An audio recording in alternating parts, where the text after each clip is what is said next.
আসসালামু আলাইকুম। আশার অঙ্গন থেকে আপনাদের সকলকে জানাচ্ছি অনেক অনেক শুভেচ্ছা।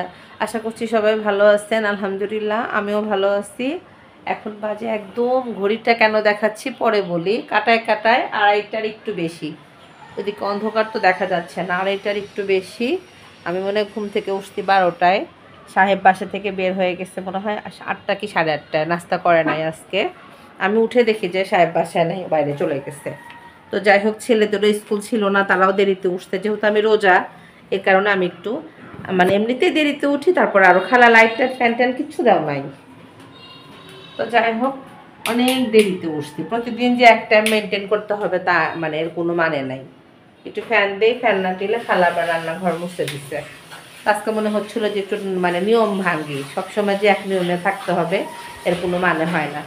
যে আমার খালা খালা রান্নাঘরে জামাটা খুলে দাও না, আমার খালা আছে, না খুলে দিলে না কেমন যেন বাতাস আসে না। তো যাই হোক, ভাবছিলাম জাস্ট একটু নিয়ম ভাঙ্গার খেলাতে মাতি। প্রতিদিন তো একই নিয়মেই চলি, এই ঘর গোছান, ঘর বাড়িও মনে হয় মিশন একটু মানে জাস্ট একটু রিফ্রেশ করার যতটুকু করছে, আমি কিচ্ছু করি নাই। এখানে একটু বসে বসে গল্প করি। তো যাই হোক, অষ্টমে মনে হয় ছোট ছেলে ঢুকছে, বড় ছেলে গোসল করে বের হয়ে গেছে। আর ওরাও যেহেতু 12টার পরে সকালবেলার নাস্তাটা করছে, এখন আর কিছু খাবে না। ওইখানে আমার একটা পুলিশ ভাইয়ের বউ বসে আছে বারান্দায়, উনি হয়তো খেয়াল করে নাই, দেখলে বুঝতে পারতো যে ভাবিও বসে আছে। আসলে এই টাইমটা না শীতের দিন কেন যেন অড লাগে, এই 2:30 থেকে বিশেষ করে আসরের নামাজ মাগরিবের নামাজের পর পর্যন্ত খুবই মানে কেমন যেন টাইমটা, কোনো কিছু করতেও ভালো লাগে না, প্লাস মানে ভালো মানে শুয়ে বসে থাকতেও ভালো লাগে না। ভাবিও মনে হয় অসহায়ের মতো বারান্দায় বসে আছে। তো যাই হোক, এই হলো আমার সকালবেলা সমাচার। খালাকে দিয়ে জাস্ট হলো ডালটা রান্না করাইছি, আমি প্রসেসিং করে দিছি, যেহেতু খালা নতুন বুঝবে না। এই ডাল রান্না করা হয়েছে, বেগুন শাক ভাজি করা আছে, গরুর গোশ রান্না করা আছে, মলা মাছ রান্না করা আছে, শাক ভাজি আছে, ইত্যাদি ইত্যাদি হাবি জাবি আছে, হয়ে যাবে। রান্নাও করতে ইচ্ছা করলো না, ভাবলাম যে এগুলোকে শেষ করি ফ্রিজ থেকে, তারপরে না হয় দেখা যাবে।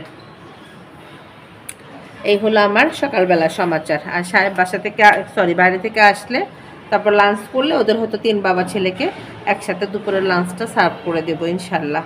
এই হলো সকাল থেকে দুপুর পর্যন্ত প্রস্তুতি।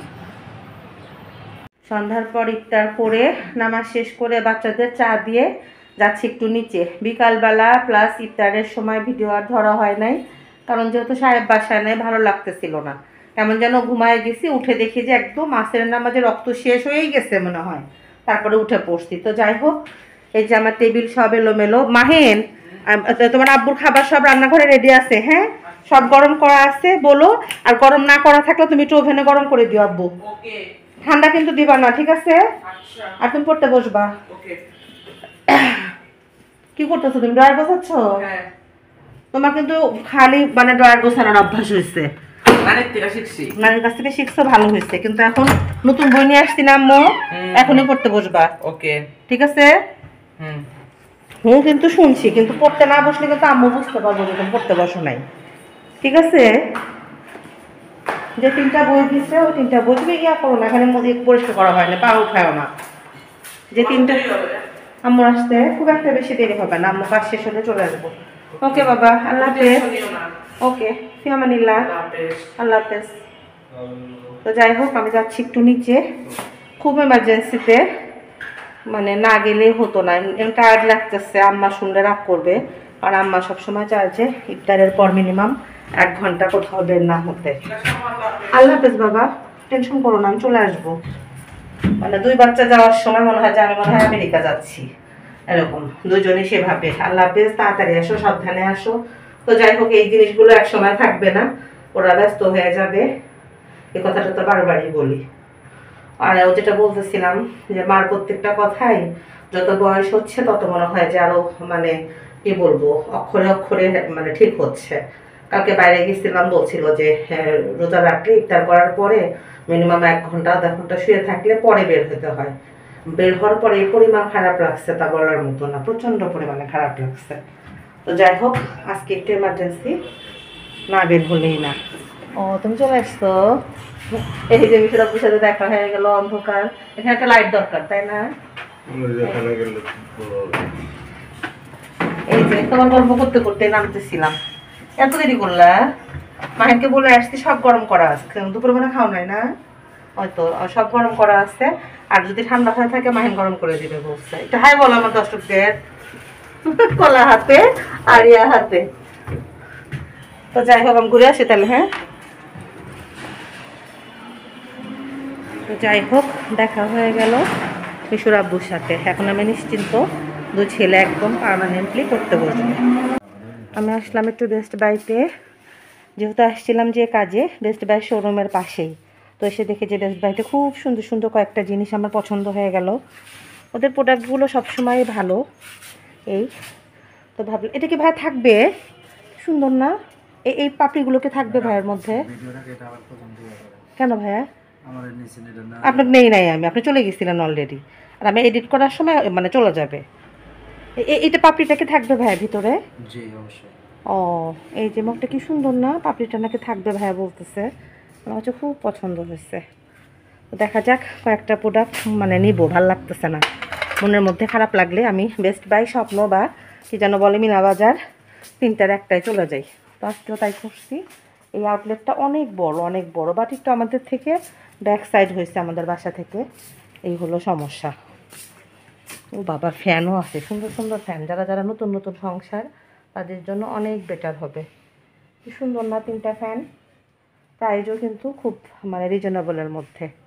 আমার মনে হচ্ছে আমি নিয়ে যাই, কিন্তু আমার বাসার ফ্যানগুলো তো সবই নতুন আছে, এই কারণে লাগবে না।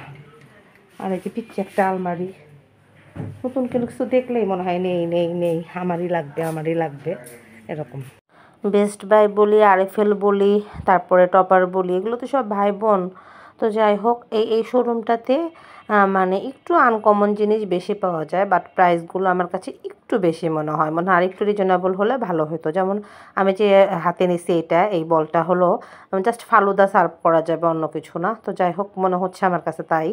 তো এই দুইটাই হলো মনে হয় 500 টাকা, হ্যাঁ দুইটাই 570 টাকা এরকম। তো আমার মনে হয় যে দুইটা মনে হয় 400 টাকার মতো হলে ভালো হতো, যেমন 6টা 1200 টাকা এরকম।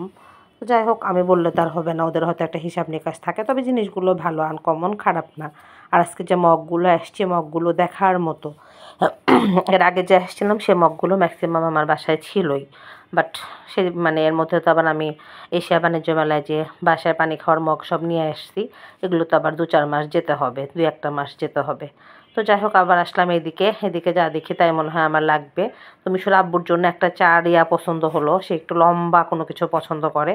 বাট এটা মোটামুটি ভাল লাগলো, বাট প্রাইসটা অনেক বেশি কেন জানো, হয়তো ওদেরও কারণ থাকতে পারে। তো যাই হোক, কোনো দোকানে যেভাবে বলা ঠিক না, প্রাইস ওদেরটা ওদের কাছে ঠিকই আছে, যার যেটা লাগবে। তবে অনেক আনকমন জিনিস, ভারী ভারী হেভি হেভি অনেক কিছু আছে। যেমন এই জিনিসটা ডিম ভাজির জন্য, কিন্তু আমার কাছে মনে হচ্ছে ডিম পোস্ট বা ডিম ভাজি যাই করি না কেন, এটা মনে হয় লেগে যাবে, এটা আমার মনের ধারণা। আর এই যে ফ্রাই প্যানগুলো, এই যে এইটা চার জন্য দেখতেছিলাম, কিন্তু আমার কাছে বেশি লম্বা মনে হচ্ছিল যে আমার চুলাটা তো এমনি পিছলা মনে হবে, পড়ে যাবে এরকম একটা ভাব। তারপরে হেঁটে কাজ শেষ করে বেস্ট বাইতে একটু লজিক্যাল তর্ক করে চলে আসলাম বাসায়। প্রচণ্ড পরিমাণে টায়ার্ড লাগতেছে, প্রচণ্ড পরিমাণে, কারণ তো প্রচণ্ড জোরে হাঁটি। তো যাই হোক, আমি যে দুইটা নিচ্ছি, এটা জাস্ট ফালুদা সার্ভ করার জন্য। 6টা নিলে ভালো হইতো, বাট দুইটা আগে নিয়ে দেখলাম যে দেখি কেমন হয়, ভালো লাগলে আবার না হয় 4টা নিয়ে আসবো, বাসার কাছেই আছে, অসুবিধা নেই। যে বাসায় চলে আসছি।